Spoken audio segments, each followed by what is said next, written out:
இன்னொரு இந்த என்னுடைய உரையை முடிக்கிறதுக்கு முன்னாடி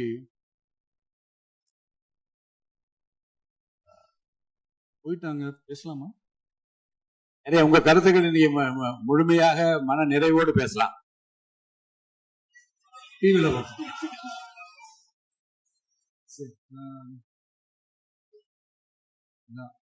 5 நிமிஷம் பேசுனதுக்கே கொளத்தூரி இந்த ஆட்டம் அடிச்சு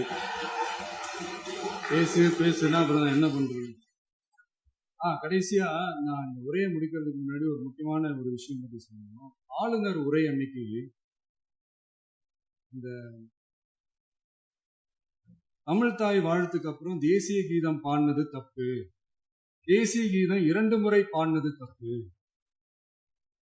அப்படி ஒரு நிகழ்வு இதுக்கு முன்னாடி இந்த சட்டசபையில நடந்ததே கிடையாது, இந்த மரபே மாத்திட்டீங்க, இப்படி ஒரு பெரிய ஒரு போர் மாதிரி எதிர்கட்சி சார்ந்தவங்க எல்லாம் சொன்னாங்க இல்லையா?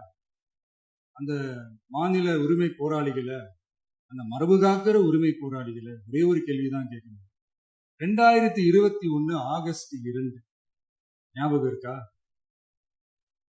Centenary celebration of Tamil Nadu legislature.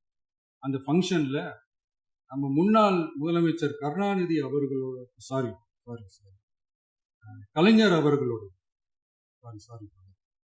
கலைஞர் அவர்களுடைய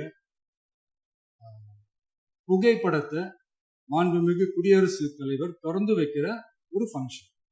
அந்த ஃபங்க்ஷன்ல national anthem followed by Tamil Thai Vazhthu அப்படின்னு அறிவிச்சது ஞாபகம். அதாவது தேசிய கீதத்துக்கு அப்புறமா 2வது முறையா, நோட் திஸ் பாயிண்ட் மாண்புமிகு பேரவைத் தலைவர் அவர்களே, ப்ளீஸ் நோட் திஸ் பாயிண்ட். தேசிய கீதத்துக்கு அப்புறம் 2வது முறையாக தமிழ் தாய் வாழ்த்து பாடப்படும் அப்படின்னு சொன்னது ஞாபகம் இருக்கா? அதுவும் முத்தமிழ் அறிஞர் அப்படின்னு சொல்ற நம்ம கலைஞர் அவர்களுடைய இந்த புகைப்படம் வெளியிட்டு விழாவில் அவர் இருந்த இதே சபையில தமிழ 2வது இடத்துக்கு தள்ளினது யாருன்னு ஞாபகம் இருக்கா? அது மட்டும் இல்ல, அந்த தேசிய கீதத்தை நாட்டுப்பண் நேஷனல் ஆந்தம்னு சொல்லி அதே ஃபங்க்ஷன்ல கடைசியா ஃபங்க்ஷன் முடியும் போது செகண்ட் டைம் தேசிய கீதம் பாடினதும் ஞாபகம் இருக்கா? இதே அவையில் தான், அது அவை குறிப்பிலும் இருக்கிறது, இதே அவையில் தான் நடைபெற்றது. இந்த புக்க நேரத்தில் இந்த ஆதாரங்களை அளித்த மாண்பு முதல் அவர்களுக்கு நன்றியை தெரிவித்துக் கொள்கிறேன். டவுட் இருந்தா இந்த புக்கை பார்த்து தெரிஞ்சுக்கலாம். அதனால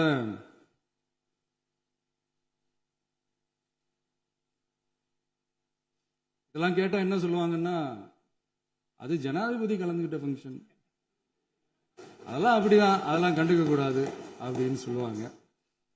இதே மாதிரிதான் பேசுறது ஒண்ணு, செய்யறது ஒண்ணு, செய்யறது ஒண்ணு, பேசுறது ஒண்ணு. இதெல்லாம் மக்கள் பார்த்துக்கிட்டு இருக்காங்க.